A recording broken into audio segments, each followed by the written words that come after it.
Praise the lord everyone. ఈరోజు 30వ కీర్తన విందాము. యెహోవా, నా శత్రువులను నా విషయమై సంతోషింపనీయక నీవు నన్ను ఉద్ధరించి ఉన్నావు. అందుకై నేను నిన్ను కొనియాడుచున్నాను. యెహోవా నా దేవా, నేను నీకు మొరపెట్టగా నీవు నన్ను స్వస్థపరిచితివి. యెహోవా, పాతాళములో నుండి నా ప్రాణమును లేవతీసితివి. నేను గోతిలోనికి దిగకుండా నీవు నన్ను బ్రతికించితివి. యెహోవా భక్తులారా, ఆయనను కీర్తించుడి.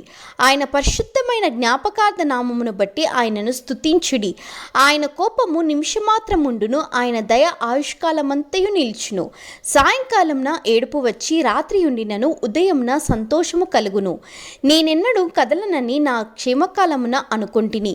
యెహోవా, దయ కలిగి నీవే నా పర్వతమును స్థిరపరిచితివి. నీ ముఖమును నీవు దాచుకొనినప్పుడు నేను కలత చెంది తిని. యెహోవా, నీకే మొరపెట్టి తిని నా ప్రభువును బతిమాలుకొంటిని. నేను గోతిలోనికి దిగిన ఎడల నా ప్రాణము వలన ఏమి లాభము? మన్ను నిన్ను స్తుతించునా, నీ సత్యమును గూర్చి అది వివరించునా? యెహోవా, ఆలకింపుము, నన్ను కరుణింపుము. యెహోవా, నాకు సహాయుడివై ఉండుము. నా ప్రాణము మౌనంగా ఉండక నిన్ను కీర్తించున్నట్లు నా అంగలార్పును నీవు నాట్యముగా మార్చియున్నావు. నీవు నా గోనెపట్ట విడిపించి సంతోష వస్త్రమును నన్ను ధరింపచేసి ఉన్నావు. యెహోవా నా దేవా, నిత్యము నేను నిన్ను స్తుతించెదను.